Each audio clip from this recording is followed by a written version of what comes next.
Mateus capítulo 13. Nós vamos seguir com a nossa série intitulada O Reino em Parábolas. Hoje é o 5º sermão dessa série. O título do sermão de hoje é O Reino é Incomparável. Mas quando falamos sobre o reino, algumas perguntas podem surgir ao nosso coração, como a mais simples de todas. Como é o reino? O que é isso? Para a nossa sorte, ou talvez você seja muito apegado em termos, porque termos são importantes, para a nossa bênção, o próprio Jesus responde a essa pergunta. O próprio Jesus responde como é o reino. O reino não pode ser explicado e nem deve ser explicado através de teorias, definições abstratas, filosofias. Jesus explica sobre o reino de uma forma que conecta com o nosso coração, com a nossa vida, com os nossos olhos, com os nossos ouvidos, com as nossas mãos. Ele faz isso contando histórias. Histórias simples, tiradas do cotidiano, que revelam verdades profundamente espirituais. A verdade é que o reino de Jesus já chegou e o Rei Jesus já está presente, reinando. Cremos nisso. Mas o reino ainda caminha para a sua plenitude. É a tensão do reino. Já e ainda... Já melhorou. No domingo passado foi 2 que responderam. Hoje foi 2,5. Essa é a tensão do reino. Já e ainda não. Nós já vivemos a realidade do reino, mas ainda isso está caminhando para a sua plenitude. Essa distância que existe entre aquilo que já é e aquilo que ainda será, explica muito do que vivemos hoje. Das dificuldades, das adversidades que vivemos hoje. E em Mateus 13, capítulo que temos nos dedicado nos últimos domingos, Mateus 13 nós encontramos 7 dessas parábolas. Cada uma delas nos permite contemplar um aspecto do reino de Deus. Como um diamante. Um lado diferente da mesma coisa. Ao longo dessa série, nós já vimos que o reino é semeado, através da parábola do semeador. Nós vimos que o reino é resistido, através da parábola do joio e do trigo. Nós vimos que o reino cresce, através da parábola do grão de mostarda. Nós vimos que o reino transforma, domingo passado, através da parábola do fermento. E hoje, nós veremos que o reino é incomparável, através da parábola do tesouro escondido e da pérola. Hoje nós veremos 2 parábolas.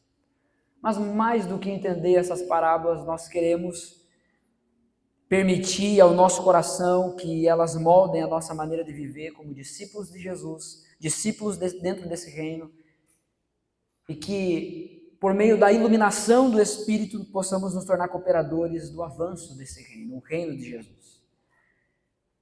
Então eu quero dizer aquilo que tenho dito já algumas vezes.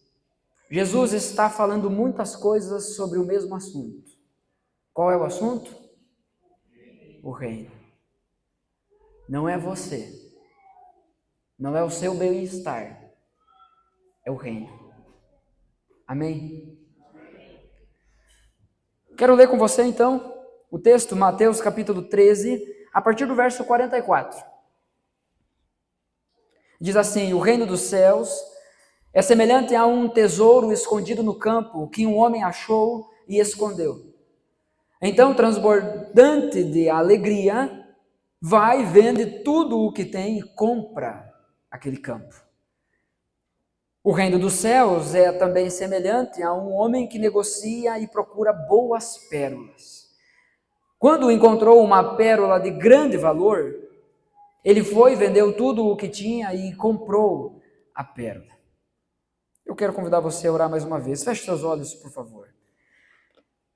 Espírito Santo de Deus, Espírito que inspirou essa palavra, Tu é o Espírito da verdade, ó Deus. E nós clamamos que nesse momento o Senhor nos conduza pela leitura, pela exposição, pelo entendimento da Tua palavra. Comunica as Tuas verdades ao nosso coração. Transforma-nos de acordo com aquilo que o Senhor planejou para essa noite. Que nada impeça o que o Senhor deseja fazer em nós. Essa é a minha oração, é a nossa oração, em nome do Senhor Jesus. Amém.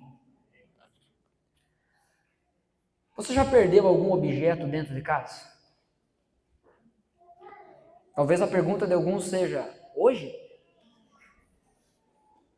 Você já perdeu tempo procurando alguma coisa que vale pouco? E no meio da busca encontrou, por acaso, algo que nem sabia que tinha perdido? Pensa numa pessoa desorganizada, se a sua resposta é sim para todas essas perguntas. É sempre bom achar algo que estamos procurando, mas também é ótimo achar uma coisa que a gente nem sabia que tinha perdido. Eu já perdi a conta de quantas vezes isso aconteceu comigo. É aquela história que você vai botar uma calça ou um casaco que faz muito tempo que você não usa e daqui a pouco você bota a mão no bolso e encontra o que ali? Uma nota azul. Mas não é de 100, é de 2. Mas de qualquer forma, o seu eu do presente agradece o seu eu do passado por ter esquecido aquele dinheiro ali. Jesus, agora já em casa, mais uma vez, conversando com os seus discípulos, ele começa a contar outras parábolas. Até aqui, as parábolas que Jesus contou, ou melhor, até aqui, as parábolas que Jesus contou à multidão. Agora, olhe para o verso 36 de Mateus 13. No verso 36 diz, então, despedindo as multidões, Jesus foi para casa. E aí que os discípulos se aproximam de Jesus e começam a perguntar para Jesus a explicação da parábola do semeador, a explicação da parábola do joio e do trigo, e também dentro disso Jesus conta outras parábolas para os seus discípulos. Agora em casa, a sós, num lugar um tanto mais privado, Jesus conta duas pequenas parábolas, ou pelo menos nós vamos olhar essa noite para essas duas pequenas parábolas, quase idênticas na sua forma. Mas Jesus constrói essas parábolas de uma forma diferente, elas nascem de uma forma diferente. Mas o objetivo de Jesus é chegar ao mesmo lugar. Por isso vamos tratar as duas juntas. Perceba que um homem encontra um tesouro sem estar procurando nada. Por outro lado, na outra parábola, um mercador encontra a pérola que provavelmente já buscava havia tempo. Os dois fazem exatamente a mesma coisa depois. Eles vendem tudo o que têm e os dois fazem isso cheios de alegria. A pergunta que essas parábolas colocam diante de nós não é o que é o reino. Jesus já explicou para a gente isso de certa forma e responde mais uma vez de certa forma para nós aqui. Mas há uma outra pergunta que nasce diante desse ensino de Jesus, diante dessas parábolas. Não é apenas o que é o reino, mas é o que fazemos quando finalmente descobrimos o que é o reino. O que fazemos com a verdade que foi exposta diante de nós acerca do reino. Veremos que esse texto nos mostra isso. O texto mostra que esse reino é incomparável. Ele possui um valor inestimável. Mas para chegar nessa conclusão, obviamente, cada um de nós precisa percorrer um caminho. Para que essa conclusão seja possível, esse reino, primeiro, ele precisa ser encontrado. Segundo, reconhecido. E terceiro, comprado. Sim, comprado, mas calma, não é isso. Esse é o terceiro, a gente vai ver lá. Mas em primeiro lugar, eu quero conversar com você sobre esse primeiro movimento que Jesus diz. Nós percebemos no texto que esse reino é encontrado. Jesus diz, o reino dos céus é semelhante a um tesouro escondido. Na outra parábola, Jesus diz, o reino dos céus é semelhante a uma pérola de grande valor. Mas eu quero pensar com você aqui por partes. Então, no verso 44, na parte A, diz, o reino dos céus é semelhante a um tesouro escondido no campo que um homem achou. Na época de Jesus, obviamente, não havia bancos como nós temos hoje. Portanto, era comum enterrar riquezas e bens na terra para protegê-las de guerras, saques. E muitos desses tesouros, desses bens valiosos que haviam sido enterrados, ficavam esquecidos para sempre. Porque o avarento que enterrava esse dinheiro, ele morria sem contar para ninguém. Levava para o túmulo o seu tesouro. Isso era um tanto comum. Quando Jesus aborda essa história, quando Jesus começa a contar mais essa historinha, mais essa parábola, Jesus mais uma vez está apelando para aquilo que os seus ouvintes sabiam muito bem, porque essa era uma realidade que eles presenciavam na sua realidade. O próprio historiador Joséfo, do primeiro século, ele registra isso acontecendo em Jerusalém, por exemplo, durante a guerra contra Roma, a perseguição de Roma em 70 depois de Cristo. Então isso era uma realidade, era algo comum, os discípulos sabiam sobre o que Jesus estava falando. Não é que nem com a gente, é semelhante a alguém que escondeu um tesouro, a gente pensa, levou no banco, mandou para fora do país, botou numa conta e não deu o cartão e nem a senha para ninguém. É assim que a gente esconde dinheiro hoje. Mas a forma de esconder dinheiro na época era outra. O que nós precisamos entender aqui nessa primeira parábola é que esse homem da primeira parábola, provavelmente um contratado, o texto não diz isso claramente, mas muito provavelmente um contratado para trabalhar naquele campo, ele está ali cumprindo uma tarefa, quando ele tropeça em algo que muda tudo. Imagina a cena. Ele está ali trabalhando no campo, talvez arando o campo, ou com uma pá fazendo um buraco, ou qualquer coisa nesse tipo. E num dos golpes na terra, ele sente aquele contragolpe, ele sente que alcançou algo, que chegou em algo. Dá mais uma ou duas batidas e começa a perceber que aquele som não é de uma pedra.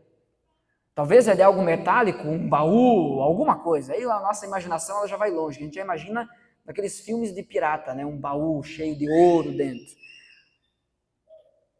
Mas talvez essa imaginação ela não seja tão fora do texto, porque a ideia é que ele encontrou um grande tesouro aqui. Quando ele encontra aquilo, muda tudo. Muda a forma como ele estava enxergando aquilo que ele estava fazendo. Pela lei da época, eu não vou entrar nesses pormenores aqui, mas pela lei da época, encontrar esse tesouro nessas condições, se eu encontrar um tesouro trabalhando no teu campo, esse tesouro pode ser meu de forma legítima, não do dono da terra. Mas ainda assim, vamos pensar que ele pega, porque o texto diz que ele pega esse tesouro e ele esconde, ele enterra de novo. E aí ele vai e diz assim, eu encontrei um negócio aqui que vale a pena. E ele decide fazer algo com essa informação. Mas o que eu quero dizer, o que precisa ficar claro na nossa mente, é que Jesus não está lidando com um problema ético aqui. Não é o assunto de Jesus, quando conta essa parábola, que a gente olhe para a parábola e fique pensando, mas ele devia ter contado. Mas ele não devia ter contado. Não é esse o assunto de Jesus. Portanto, não vou entrar nesse mérito. Mas nós vamos analisar as duas parábolas de forma paralela. Então, no verso 45, Jesus conta outra parábola e ele diz algo semelhante. O reino dos céus é semelhante a um homem que negocia e procura boas pérolas. Quando encontrou uma pérola de grande valor, diz o texto, que ele encontrou. Entender o valor, entender que esse reino é incomparável, passa primeiro por ter encontrado ele. Passa primeiro por entender que estamos diante de algo diferente. Agora, enquanto o sujeito da primeira parábola parece ser alguém que está trabalhando no campo sem procurar algo, o sujeito da segunda parábola não é a mesma coisa. Porque o sujeito da segunda parábola é um negociador. É um comerciante. E o negociador aqui, e a ideia da palavra no original é emporos, e aí vem a palavra do comércio hoje que está em moda, né? Empório. Ele não era um vendedor qualquer, é outra situação aqui. Qual que é a diferença gritante entre os dois? Um estava trabalhando sem esperar encontrar algo de valor, enquanto o outro estava ativamente trabalhando para encontrar algo de valor. Ele era um comerciante, um vendedor de pérolas. E as pérolas na época de Jesus eram extremamente valiosas. Porque o preço, ou melhor, o risco, o perigo para conseguir uma pérola era enorme. Tanto é que na época de Jesus a pérola ela valia muito mais às vezes que outras joias preciosas. Quanto maior fosse, mais perfeita fosse a sua esfera, mais lisa, mais bonita. E o texto diz então que esse cara encontrou uma pérola de grande valor. Ele sabia o valor das pérolas, mas ele encontrou algo diferente. O reino de Deus é encontrado. Esse homem da segunda parábola, provavelmente, por ser um negociador, um profissional da área, ele tinha conhecimento técnico para negociar. Ele era do BRIC. Ele sabia os valores, ele sabia o argumento, ele sabia os lugares que ele poderia ir. Ele possuía recursos reais para encontrar tesouros maiores. Mas quando finalmente encontra essa pérola de grande valor, o que nós precisamos ter em mente sobre a segunda parábola é que isso é resultado de uma busca longa e deliberada. Ele queria encontrar isso. Ficou claro isso? Na primeira parábola ele encontra, uau, não estava procurando nada e achei.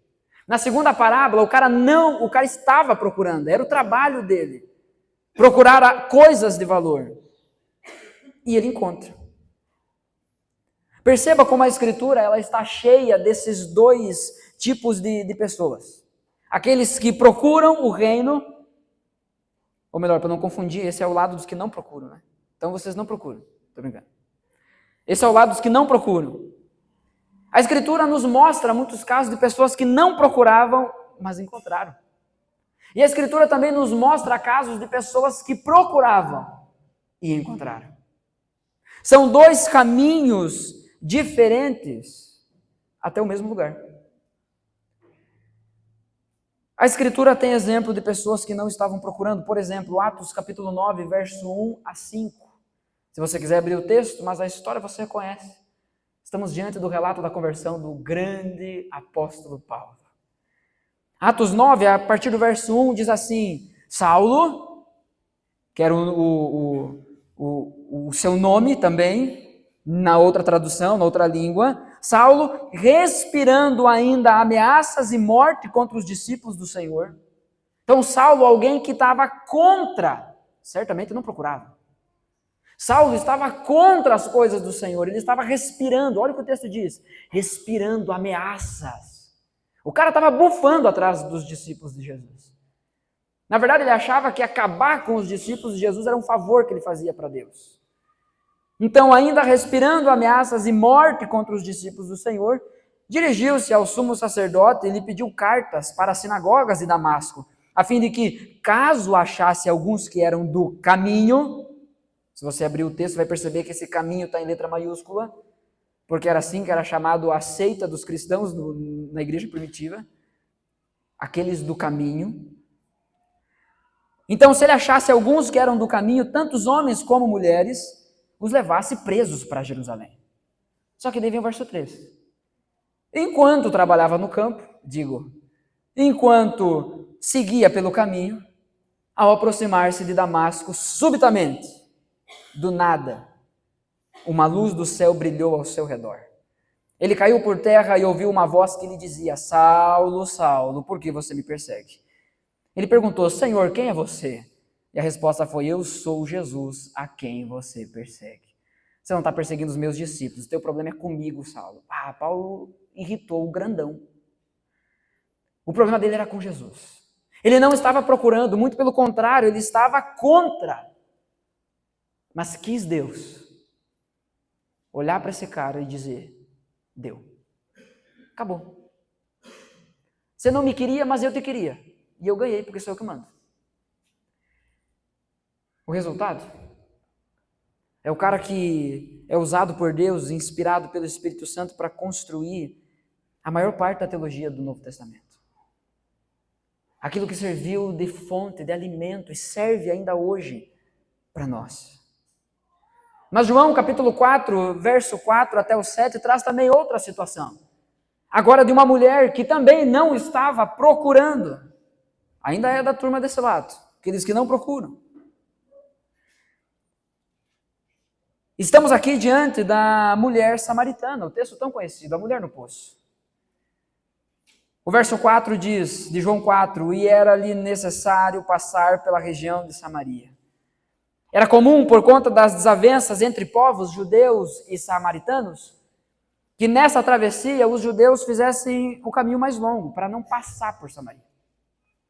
Mas o texto diz, era necessário passar por Samaria, e Jesus faz isso. Contra toda a probabilidade, expectativa daqueles que o seguiam, Jesus, sendo judeu, decide passar por Samaria. O verso 5 diz, assim Jesus chegou a uma cidade samaritana, chamada Sicar, perto das terras que Jacó tinha dado a seu filho José. E ali ficava o poço de Jacó. Cansado da viagem, Jesus sentou-se junto ao poço. Era por volta do meio-dia, o sol estralando. Verso 7 diz, nisso veio uma mulher samaritana tirar água. E Jesus lhe disse, me dê um pouco de água. Não vou ler todo o texto, quero apenas mencionar aqui para a gente entender, porque essa mulher ela não ia de manhã cedo, de madrugada antes do sol nascer, que era o horário mais fresco para buscar água, porque tinha que buscar água fora da cidade. Ninguém gostava dela e tinha os seus motivos, mas ela não foi até o poço para ter um encontro com Jesus.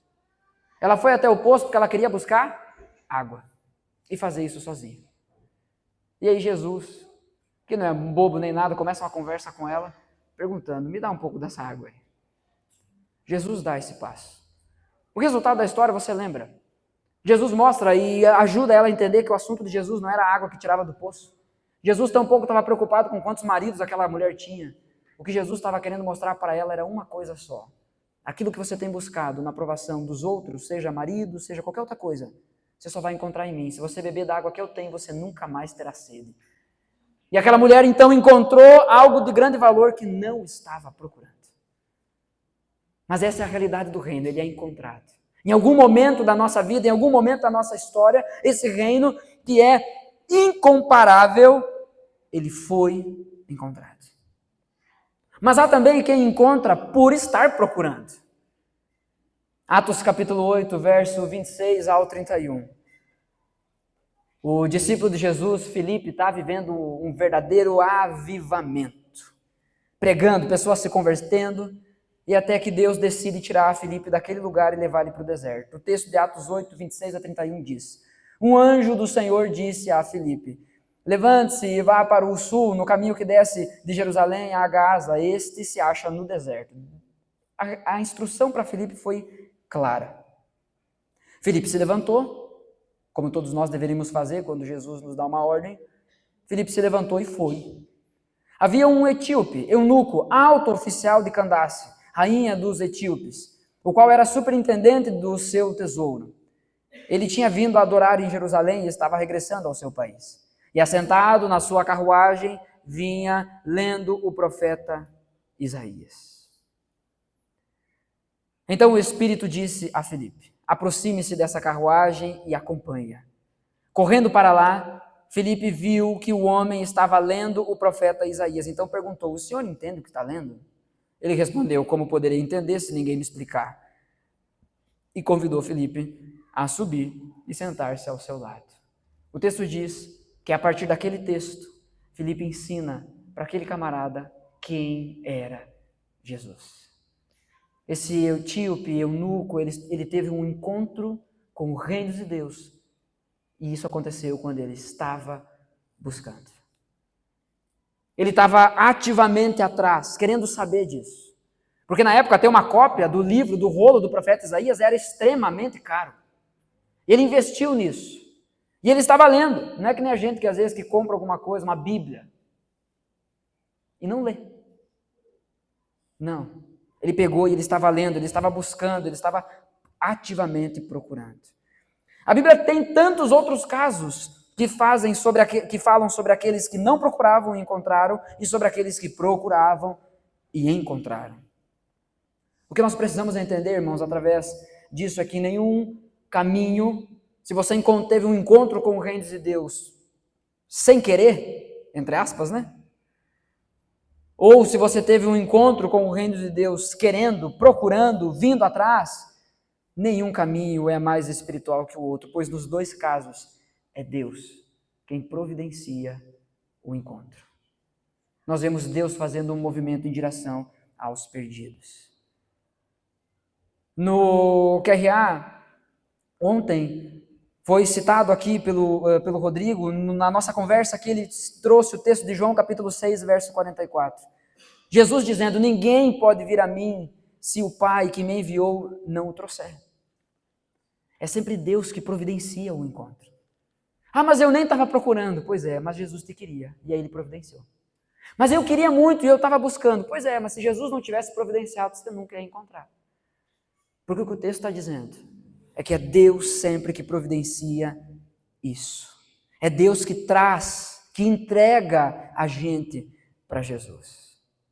Então talvez você esteja aqui hoje sem nunca ter procurado nada disso. Pelo menos não com tanta seriedade assim. Ah, vou lá fazer uma visita. Vou lá porque a minha família vai, porque me convidaram, ou porque vai ter paçoca.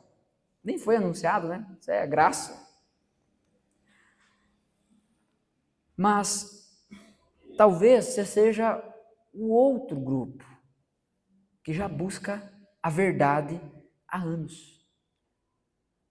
Irmãos, eu tenho uma memória muito grata no meu coração quando eu lembro da nossa irmã Isabel. Porque eu lembro do primeiro dia que ela chegou aqui na nossa igreja.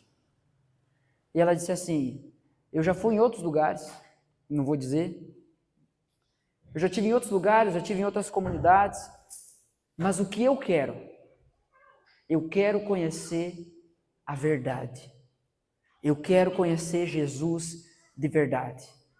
Então eu quero saber se é aqui que eu vou encontrar. E eu, como não sou bobo nem nada, eu disse, é aqui. Está no lugar certo.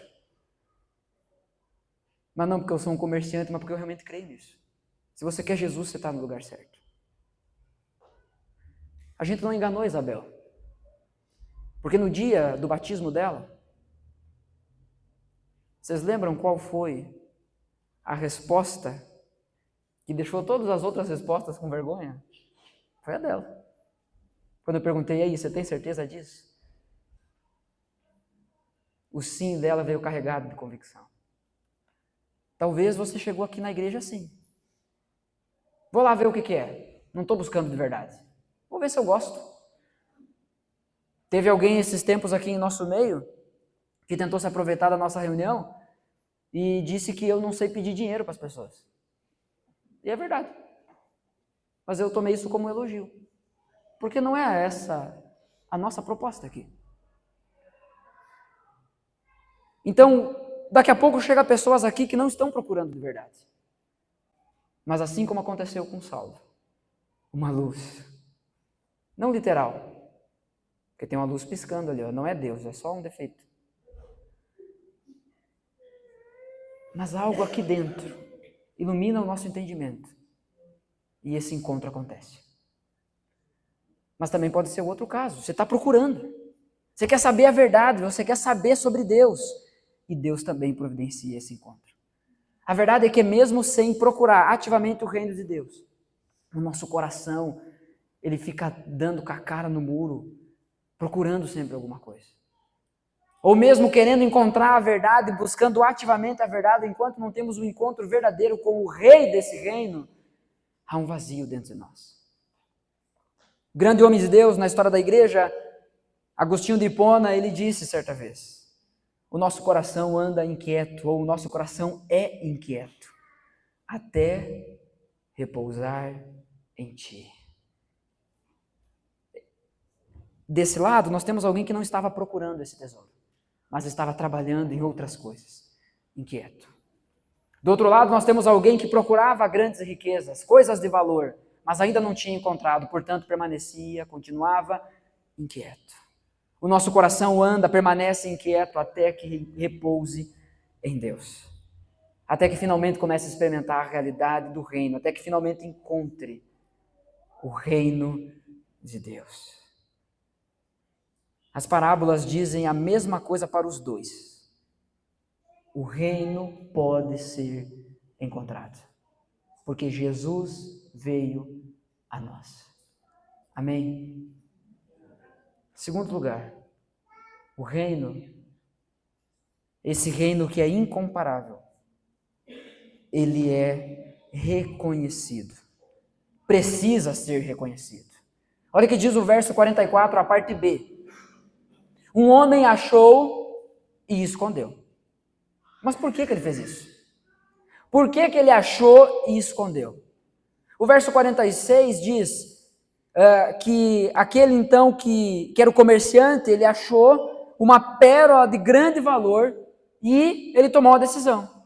Ele foi fazer o quê? Foi vender tudo que tinha para comprar aquele negócio. A gente vai ver isso melhor no último movimento. Mas aqui, é que diante desse encontro com o reino, houve uma resposta no coração desses dois homens.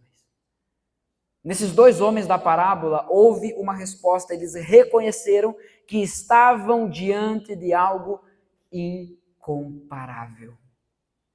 Algo que não tinham encontrado em nenhum outro lugar. O texto não descreve o momento exato, os detalhes de como cada um percebe o valor do que encontrou. Mas é esse reconhecimento que explica tudo o que acontece, que vem depois. Tudo aquilo que vem depois desse reconhecimento. O problema, irmãos, é que nós vivemos numa cultura que valoriza somente o que gosta, sem considerar o que realmente vale. É uma cultura que valoriza um estilo de vida sem honrar as pessoas ao nosso redor. Por exemplo, o marido que ele quer ter uma esposa, ele quer ter filhos, ele quer ser respeitado, ele quer ser honrado, mas ele não quer, por exemplo, dizer para a esposa que saiu do trabalho e teve um outro compromisso de ir para outro lugar. Porque ele não tem dono, muito menos dona. Ele esquece que ele compartilha a vida com alguém real. E vice-versa. Às vezes há mulheres que querem viver esse casamento, mas se esquecem também do seu papel. Esquecem também que devem honrar essa relação na forma como Jesus instruiu, na forma como a Bíblia nos ensina. Mas qual que é a questão? A gente valoriza apenas aquilo que a gente gosta, aquilo que nos convém. Não, se eu perguntar aqui para cada um no final do culto, você acha que a igreja é importante? Você vai dizer sim. Eu vou te perguntar, e por que você não veio na quinta? É porque tinha uma coisa mais importante para eu fazer. Mas o que tem nessa quinta? Você vai ter que vir para ver. É tipo Felipe dizendo para Natanael, né? Vem ver. Vem ver. Vem conhecer as dores dos teus irmãos. Vem se alegrar com as vitórias que os teus irmãos têm experimentado em Cristo Jesus. Vem celebrar quando algum irmão vem aqui e compartilha. Eu estava com uma dor e ela sumiu. Vem aqui celebrar quando um irmão compartilha que estava tanto tempo orando por um familiar perdido que se converteu. Vem aqui compartilhar da festa que é viver a igreja. Mas a gente às vezes valoriza a igreja até um certo ponto, até o ponto que a gente gosta. A cultura do mundo é essa, a gente valoriza aquilo que a gente gosta. E esquece que é a Escritura que possui a autoridade, portanto é dela que vem o parâmetro para dizer o que realmente importa, o que realmente tem valor nessa vida. É estar com as pessoas, é estar no meio daquilo que está acontecendo dentro do reino. Alguém aqui das mulheres falou sobre santificação, sobre a importância de continuar buscando isso. Mas, irmãos, parte da nossa santificação, do processo de santificação, é alinhar o que nós apreciamos com aquilo que Deus aprecia, com aquilo que Ele gosta. Então, às vezes, a gente fica que nem criança mimada, olhando para o pai e para a mãe, dizendo, mas eu não gosto disso. E o pai tem que dizer, eu não te perguntei se tu gosta. Você vai. Agora é o momento que os pais estão olhando para os filhos dizendo, viu? Viu como é assim? E é assim que você ensina o seu filho a odiar o pastor. É sua responsabilidade, não coloca nas minhas costas. Sem vergonha. Mas o ponto aqui, gente, nós precisamos alinhar os nossos afetos, os nossos amores a Deus. A renovação da mente que falamos no nosso último encontro do QRA, a partir do texto de Romanos capítulo 12. Uma renovação da nossa mente que vai transformando aquilo que somos e nos torna capazes de experimentar a boa, perfeita, agradável vontade de Deus. A santificação implica nisso. É eu começar a valorizar o que Deus valoriza. O que Deus gosta. Sobre o que Deus gosta de conversar. Na quinta-feira a gente fez um exercício sobre isso, né? Sobre as nossas orações. O que Deus quer conversar comigo? Eu preciso alinhar o meu coração e começar a apreciar o que Deus aprecia. E de acordo com essas duas parábolas aqui, o reino possui um valor intrínseco, incomparável. Um valor natural, um valor que está nele. Não é um valor que a gente atribui. É que tem gente que valoriza demais. Não! Na verdade, a nossa luta é para valorizar tudo o que vale. A gente nunca vai ser capaz de valorizar demais o reino de Deus ou as suas coisas. Eu li essa semana, hoje, desculpa, as coisas têm sido meio agitadas, mas eu li hoje a seguinte frase, que tem muita gente que diz, não adianta estar na igreja enquanto não está cuidando da família. E usa isso como uma bengala para não ensinar a sua família a amar a igreja. É claro que as duas coisas têm que andar juntas. Mas a gente gosta muito de pegar a nossa fé e fragmentar ela. É apenas viver em partes. Igreja, trabalho, família, lazer, uma área reservada para o pecado, que eu não conto para ninguém. A gente vai fragmentando. Mas a ideia é viver tudo isso junto. A vida diante de Deus. A prática da presença de Deus. Eu cuido da minha família, ensinando para a minha família que ela precisa amar a igreja. Compartilhei esses dias uma foto e quero compartilhar isso, porque é isso que a gente faz como igreja, a gente compartilha as nossas alegrias. E a gente se alegra com as alegrias dos nossos irmãos. Estava no escritório, ali trabalhando algumas coisas e chamei a Jojo para vir junto. E ela estava ali brincando e tal, tudo mais. E ela me viu anotando as coisas na Bíblia e escrevendo no papel. E ela pegou um papel e pediu um papel e começou a fazer o trabalho dela também. Um labirinto e tudo mais. E do nada ela solta algo que eu precisei interromper o meu trabalho ali e ter um tempo de louvor diante de Deus. Ela olhou para mim e disse assim, papai, quando eu crescer, eu quero ser sua ajudante aqui na igreja. Não é que ela vai ser pastora, não é isso. Mas eu acredito que eu estou acertando em alguma coisa. Porque ela ama estar aqui. Deus o livre não está em casa, ela ouviu um barulho aqui dentro da igreja. Quem está lá? O pessoal está aí, o pessoal já chegou. Tem culto hoje. Nós vamos no PG hoje. Ela não deixa a gente esquecer que tem essas coisas. Porque ela ama isso. Então parte de cuidar da nossa família é ensinar a nossa família a amar as coisas de Deus. Parte de cuidar do seu casamento é levar o seu casamento para perto de Deus e não afastar. Você reconhece o valor desse reino? Você aprecia as coisas que o rei desse reino aprecia? Porque uma das coisas que Deus mais aprecia é o seu próprio reino. Eu vou pedir para alguém me traga uma água, por favor. Uma das coisas que Deus mais aprecia é o seu próprio reino, porque no seu reino nós temos a extensão, a expressão de quem Deus é. Ele manifesta a sua vontade, o seu querer através da realidade do seu reino.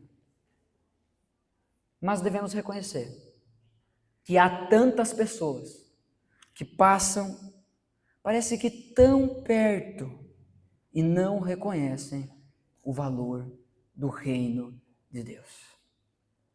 Elas estão aqui, mas estão distantes do reino de Deus. Mateus 19 traz uma situação, um exemplo clássico disso. Mateus 19, verso 21 e 22 diz. É a passagem que Jesus conversa com o homem rico, ou o jovem rico. E esse homem rico, esse jovem rico, ele chega diante de Jesus dizendo: bom mestre, o que eu posso fazer para herdar a vida eterna? Jesus diz: você conhece os mandamentos? Então vai e faça. Ele diz: isso é fácil, eu estou fazendo isso desde a minha mocidade. Nos nossos dias seria mais ou menos, muito obrigado, mano. Nos nossos dias seria mais ou menos como quando você vai falar de Jesus para alguém, a pessoa diz assim: mas eu não mato, eu não bebo, eu não fumo, eu nem minto. Mentiroso, na cara dura, mas é isso.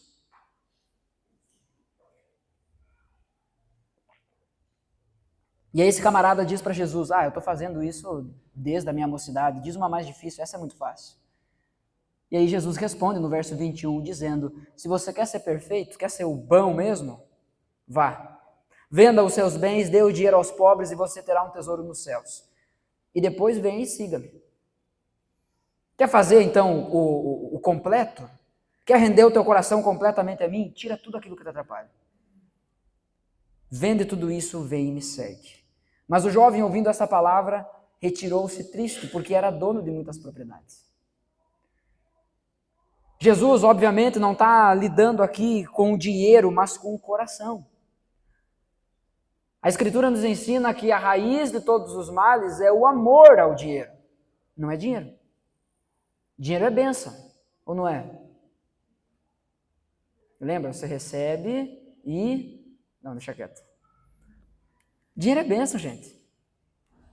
Agora, dominar a gente, aí é maldição. Você não fica faceiro quando você ganha dinheiro? Quando você pega o seu salário, você pensa assim, tá aqui, graças a Deus. Agora vamos começar a ficar triste para pagar as contas. Vai embora todo o dinheiro. Mas você fica feliz, por quê? Porque é bom. A Escritura nos ensina que a gente deve se alegrar com o suor do nosso trabalho. Isso é bom. O dinheiro é um ótimo servo, o problema é quando ele se torna senhor. Aí acabou tudo. Jesus, sabendo do coração daquele camarada, ele diz: você quer a vida eterna? Sou eu. Por isso que você tem que abandonar tudo e me seguir. Leia, escute isso com atenção. Jesus não diz simplesmente venda, dê aos pobres, que daí você vai herdar a vida eterna. Ele diz: você tem que me seguir, porque eu sou a vida eterna. Quer a vida eterna? Sou eu. Só que ele não segue Jesus, porque ele tinha muitas riquezas e fica triste com o valor que o reino exigia. Irmãos, o que impede alguém de reconhecer o valor do reino não é o dinheiro. Em muitos casos isso até ajuda. Lucas capítulo 19, verso 1 a 10, nós encontramos a história de Zaqueu. Zaqueu era um cara rico, muito rico, mas era um cara ruim, ladrão, corrupto, odiado pelo povo, porque era um do povo de Israel que era chefe dos cobradores de impostos. Taxa lá em cima, cobrava do próprio povo, era visto como um traidor. Você lembra da história? Tem uma multidão caminhando, seguindo Jesus, Zaqueu decide ver Jesus. E ele sai correndo e sobe numa árvore, porque ele era muito pequeno. Então, se você tem problema com o seu tamanho, fique tranquilo. Jesus vê você também. Ele sobe naquela árvore esperando falar com Jesus, esperando ver Jesus. Quando Jesus está chegando perto, olha e diz: ô Zaqueu, desce daí que eu vou jantar na tua casa. Jesus vai, o texto não diz para a gente qual que é a conversa, mas nos mostra o resultado. O reino, no seu valor, foi reconhecido por Zaqueu. Porque o final da conversa A partir do verso 7, então, de Lucas 19, diz: todos os que viram isso, Jesus entrando na casa de Zaqueu, murmuravam dizendo que Jesus tinha se hospedado com um homem pecador. E era verdade. Seria verdade se Jesus entrasse na nossa casa também. Está na casa de um pecador. Zaqueu, por sua vez, se levantou e disse ao Senhor: Senhor, vou dar a metade dos meus bens aos pobres, e se roubei, e nesse caso aqui, roubei sim, e se roubei alguma coisa de alguém, vou restituir 4 vezes mais, ou seja, esse dinheiro não me manda, porque eu encontrei algo mais valioso. Então Jesus lhe disse: hoje houve salvação nessa casa, pois também este é filho de Abraão, porque o Filho do Homem veio buscar e salvar o perdido. Aleluia, louvado seja o nome do Senhor. Bens, dinheiro, riqueza, nada disso impede, é o coração. Um foi embora triste, enquanto o outro certamente foi embora, ou melhor, ficou em casa cheio de alegria. O problema sempre é o coração, e é isso que 2 Coríntios nos ensina, capítulo 4, verso 13 e 4. Mas se o nosso evangelho, ou seja, o evangelho que Paulo e os apóstolos pregavam, mas se o nosso evangelho ainda está encoberto, escondido, é para os que se perdem que ele está encoberto, nos quais o Deus desse mundo cegou o entendimento dos descrentes, para que não lhes resplandeça a luz do evangelho da glória de Cristo, o qual é a imagem de Deus. O que Paulo está dizendo aqui é que quando não se reconhece isso, não reconhece o valor do reino, é porque os olhos foram cobertos, é porque estamos cegos pelo Deus desse mundo, pelas coisas desse mundo. Mas isso não diminui, irmãos, em nada o valor do reino. Saiba disso. Porque a gente não valorizar o reino não significa que as ações do reino diminuíram. Não. O valor não desaparece se alguém não reconhece. Assim como um diamante, uma pérola genuína continua sendo um diamante, uma pérola, mesmo antes de alguém perceber o seu valor. A questão é que existe a necessidade disso ser reconhecido. Portanto, reconhecer o valor inestimável do reino é obras de Deus e não do raciocínio humano. Não tem como a gente pegar e dizer 2 mais 2 é 4 e a pessoa entender: ah, tá, isso é valioso. Isso é obra de Deus no coração das pessoas. Efésios capítulo 1, verso 17 a 19 diz: a oração do apóstolo Paulo: peço ao Deus de nosso Senhor Jesus Cristo, o Pai da glória, que conceda a vocês espírito de sabedoria e de revelação. Para quê? Ou melhor, no quê? No pleno conhecimento dele. Conhecer quem ele é. Peço que ele ilumine os olhos do coração de vocês para que saibam qual é a esperança da vocação de vocês, qual é a riqueza da glória da sua herança nos santos e qual é a suprema grandeza do seu poder sobre nós, os que cremos, segundo a eficácia da força do seu poder. O reino é incomparável, mas ele precisa ser encontrado e o seu valor precisa ser reconhecido. Você reconhece o valor do reino de Deus? Os seus olhos já foram abertos, o seu coração já foi iluminado para entender que você encontrou algo completamente diferente. Aí vem o terceiro ponto. O terceiro movimento do texto é que esse reino que é incomparável, a resposta diante dessa realidade é que esse reino ele precisa ser comprado. E eu estou usando, obviamente, a linguagem da parábola. O verso 44, a parte B, diz: então, transbordante de alegria, aquele que não estava procurando, o homem da primeira parábola, transbordante de alegria, vai, vende tudo o que tem e compra aquele campo. Mas preste atenção no detalhe: transbordante de alegria. Ele reconhece o valor e diz: meu Deus! Ou como diz a minha filha, quando ela encontra algo que ela gosta muito: uau! É isso! Não é a gente chegar aqui, abrir a Bíblia, ou ver os nossos irmãos celebrar a ceia e... é isso aqui, mais uma vez aqui. É a gente olhando aqui, cantando, porque ele vive olhando para frente, para cima, fechando o olho. Não era hora de você fechar o olho, era hora de você olhar para o seu irmão. Mas às vezes a gente não consegue reconhecer esse valor e não faz isso transbordante de alegria. É um peso. É um peso. Viver as coisas do reino é um peso. Às vezes no início a gente começa com alegria, a gente serve com alegria, mas depois vira peso.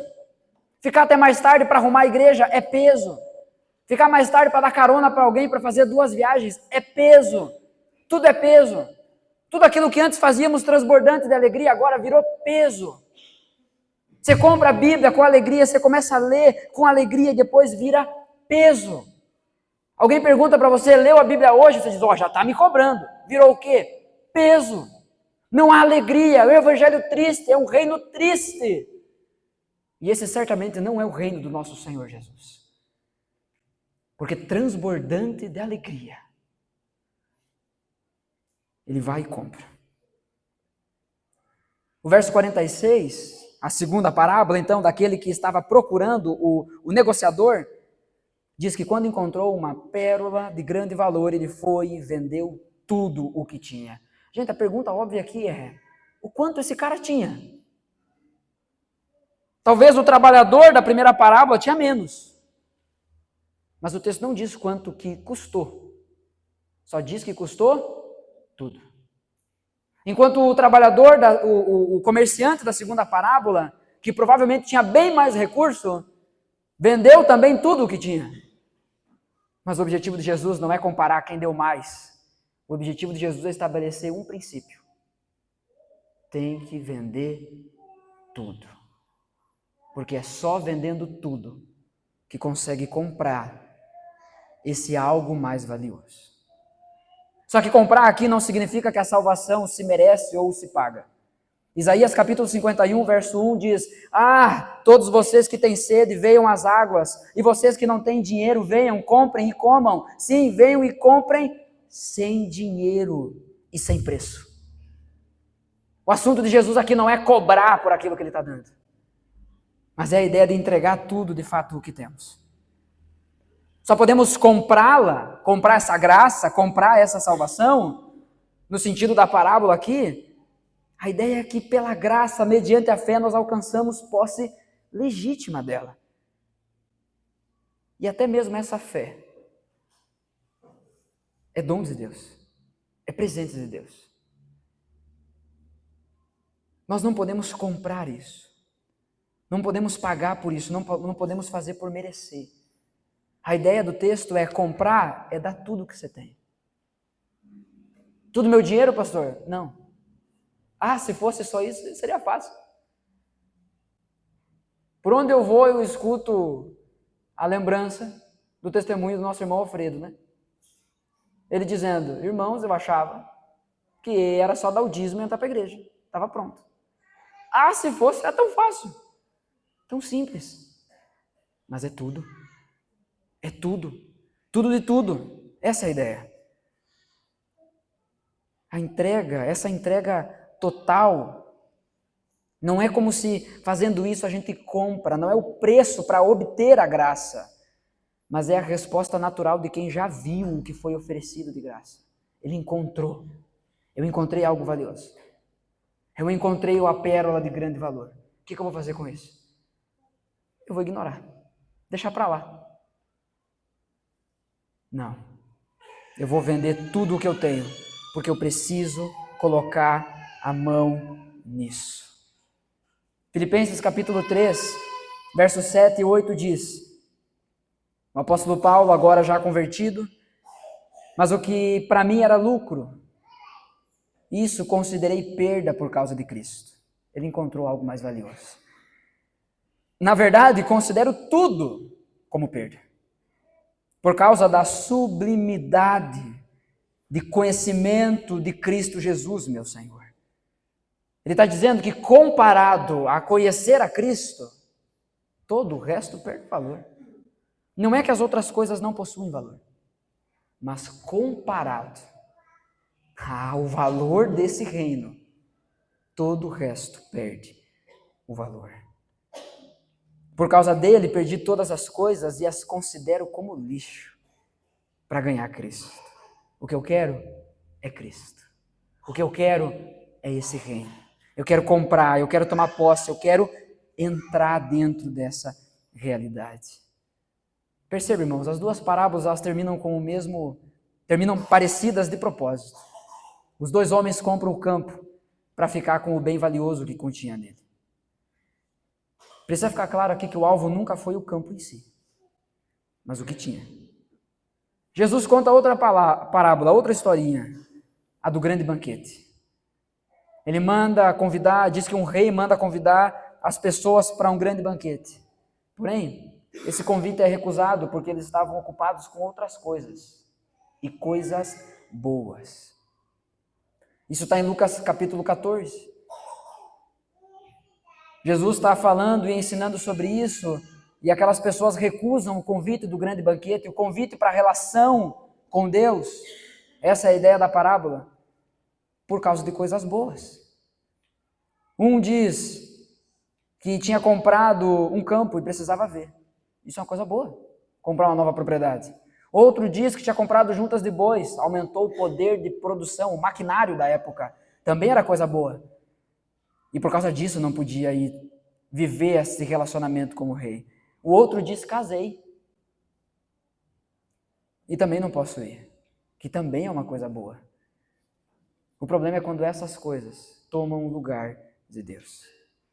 Nessa parábola de Lucas 14 que Jesus conta, essas pessoas amavam mais suas posses do que a comunhão que estava sendo oferecida.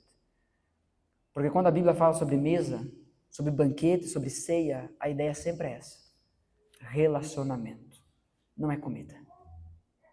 Não é comida. Você já reparou quando você vai visitar alguém ou você recebe alguém na sua casa?